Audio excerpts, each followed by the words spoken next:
қараңыздар, бұл сахабалардың хикмет, даналықты тануы кілті. Басыңа бір қиыншылық түссе, міндетті түрде бір нәрсені сұрап алуға болады екен. Өйткені бұндай кезде бет бар дейді Алланың алдында. Ал енді бәрі опағай болып сұрасаң, бір үлкен нәрсені, оған бет жоқ деген нәрсе. Сондықтан михнат болған жерде мен хабар дейді. Сол жаңағы михнат болған жерде сыйлығы қоса болады дейді. Мысалы, Ферғауынның әйелін азаптап атқан кезде, Ферғауын қатты қинап азаптап атқан кезде дүниеден озатынын білді.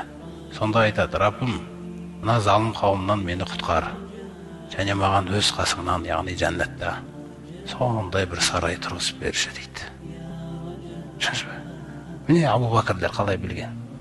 Ұрылған бетінде анасын алып келіп, сіз берекелі адамсыз ғой, Аллахтың елшісі, дұға жасаңызшы деп, анасы содан сөзде иманға келеді. Міне